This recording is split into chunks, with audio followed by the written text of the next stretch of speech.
Fuck this shit, I'm out. Fuck this shit, I'm out. No thanks. Don't mind me. I'ma just grab my stuff and leave. Excuse me, please. Fuck this shit, I'm out. Nope. Fuck this shit, I'm out. Alright then. I don't know what the fuck just happened, but I don't really care. I'ma get the fuck up out of here. Fuck this shit, I'm out. Look, I'm a bad brain Bruce Wayne in the fast lane. Couple J's in the ashtray style, motherfucker. Tattoo back, man, see the rap name. Take a bath in the champagne. Wow, motherfucker. Straight from the block, dog, ducking shots. Walking to the store, $1 for a black a mile, motherfucker. Blew up as a rock star, so I'm top floor. Throwing drinks on a cop car, foul, motherfucker. The only number calling up my phone is from a dealer. Swear that dude will not leave me alone. Raw and uncut. Telling y'all what's up. You lifted with the HuskyBoyBarbenders.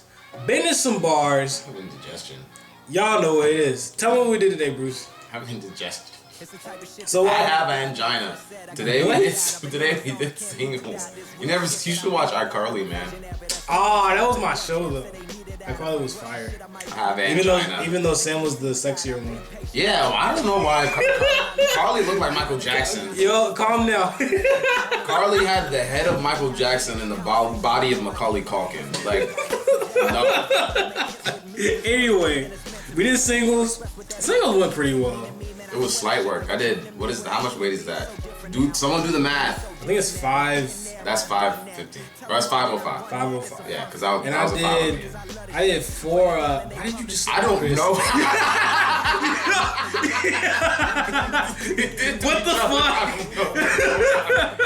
And then I did 4. Fuck, what is that? 445. Yeah. 445.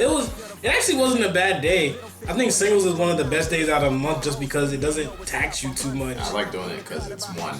Yeah, it's only one. You put it all out on the line. Even though 1 is the lowliest number that you'll ever do. True. But I enjoy singles because I really, like I said, I'm not a rep deadlifter. I'm better when I do 1 or maybe 2 reps, but usually a single is perfect for me. But I also threw in some footage from I don't know when the fuck we did this, but it's some pause Husky squats. Boy lifting fun. Is that what it is? It was Wednesday, so that shit was not fun. I don't know where the fuck I found that. It was just some old footage, and I was like, fuck it, I'm gonna throw it in this video. Fuck where you found it. But anyway, what the fuck we talking about today? Oh, how not to get scratched By a girl. by Don't make her mad, bro, cause she's gonna like rip shit off. How about I had a nigga talking about how a girl like razor blade cut him?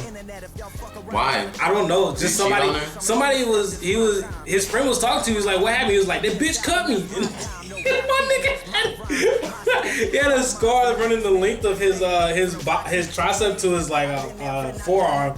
It was crazy. What the fuck? How do you cut someone like that anyway? I don't know what he did, but he tried to like. He must have like. I guess she came at him with a box cutter. He came at him from the back, and he wasn't looking. And he was talking to his side bitch. I'm and then trying she was to like, "You talking to your side bitch?" Cut the shit out of him. Cut the fuck out of his arm. His arm, the back of his arm. But anyway, what we talking about today? Are we talking about how not getting scratched? All right. You want to start? Start with the squat. Let's start with the squat. Start with the squat. There's an easy way. This comes from what a video that I watched. It doesn't fucking matter. I know it was Mark Bell and Mike Rashid. They were doing some dumb shit. Or well, never mind. They were.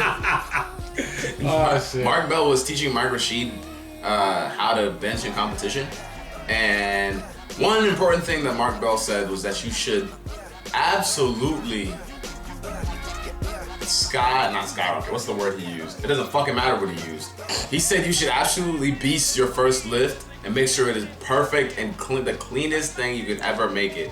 And then after your first lift, you proceed to start fucking up. Yeah, yeah. Because especially once you become an elite lifter, when like your third attempts are basically pushing the limits of humanity, like it's okay. Like let's talk about squat for instance.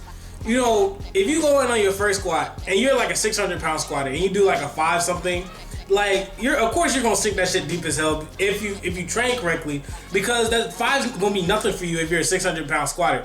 But then once you start getting to the 6s, you're probably gonna cut depth, maybe not even meaning to, but it's just gonna be just to make sure that you can get the lift. I know that when I start pushing the edges of my max, or even if I try to go farther than the max, I'll cut depth a little bit to make sure I get it, because sometimes sinking into that hole can put you in the wrong position if you're under too much weight.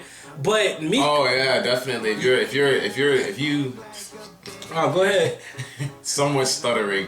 If you don't have the right flexibility and you get under a maximal load and do a 1 rep squat with, like, for example, 495 pounds. Yeah. If you hit the bottom wrong, you're not coming up right. Exactly. And so it's a fact. And so I'll cut depth sometimes. I think I cut depth last competition on my 3rd attempt, just because my 2nd just felt so bad because I went so deep on it.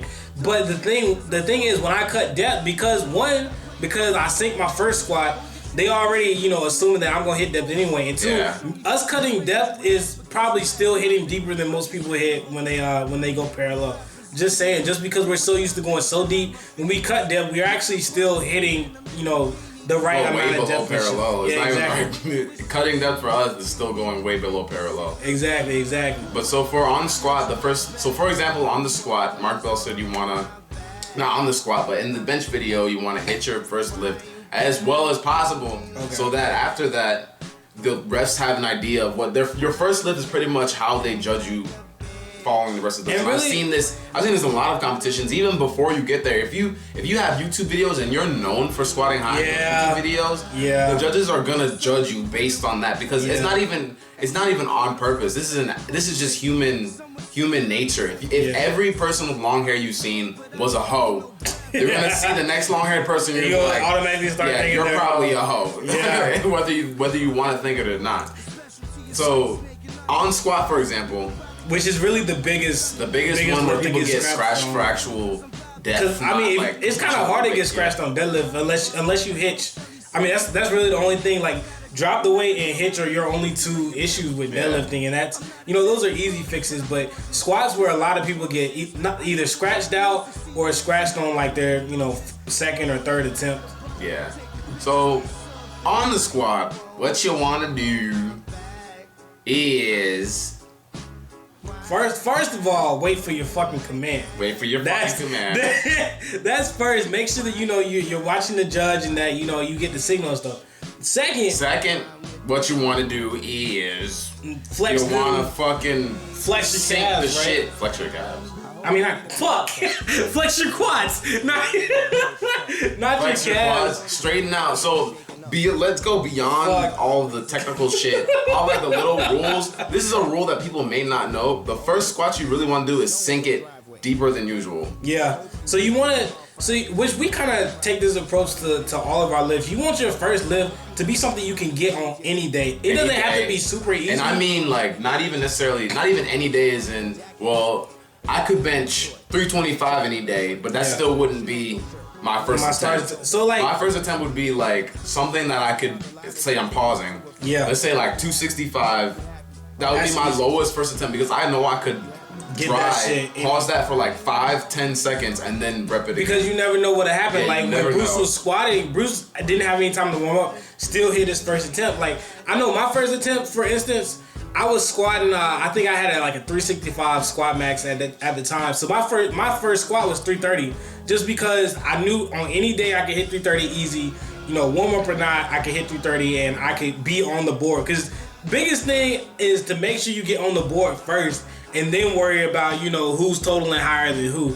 So I got on the board. Then my second squat attempt is gonna be, my max. It's gonna be something I should be able to get, but maybe if I'm having a bad day, I may not be able to get.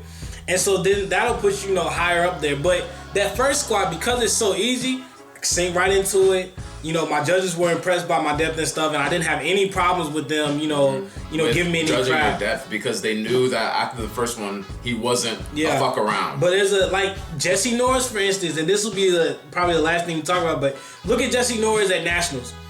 Most people would say that all 3 of Jesse's lifts were good, but he got scratched on his last 2. If you look at his first one, I'm not saying Jesse didn't hit depth, But especially with like the IPSF and stuff, like they're really strict about, what they're looking for.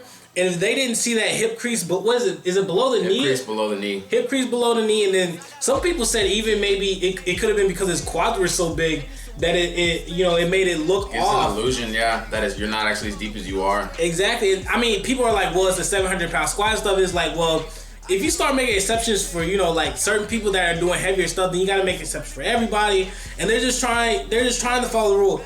If Jesse had did something like maybe like, did he start at 7 or he started at 6? I don't remember. But maybe he did something like 650, something that was way easy for him, then skipped to 7. That 650, he could have squatted deep as fuck, honestly, and then, or maybe not deep as fuck, but way deeper than what he was doing. Yeah. He would have got on the board. They probably would have left him alone at least for his second attempt, which means he would have hit. Notice in his second attempt, he got cut. He got scratched for death. On his third attempt, he hit death definitely, but they were watching it so closely because of his second attempt that they didn't give it to him. Yeah. So then he would have at the very least gotten his second attempt, or second or third, just because they wouldn't have been looking as hard at his depth because he sunk it on the first one. But that's just some of the little things that you got to look for in competition that a lot of people don't know or don't use. But I think Josh uses that method too, where he tries to do easy stuff on his first and really sink it, like especially his squat. Josh is one of the best for cutting depth too. If you watch his shit, his second and third are always way higher. People get so mad at him for that. But that's all we got for this video. Comment, like, and subscribe. Peace out, YouTube. Tell you about the bench later. Bye, guys. Better be coming with no strings. We need some really nice things. We need some really big rings. I got a really big team. Man, what a time to be alive. I'm drinking lean. They thought I died. I run with kidnappers.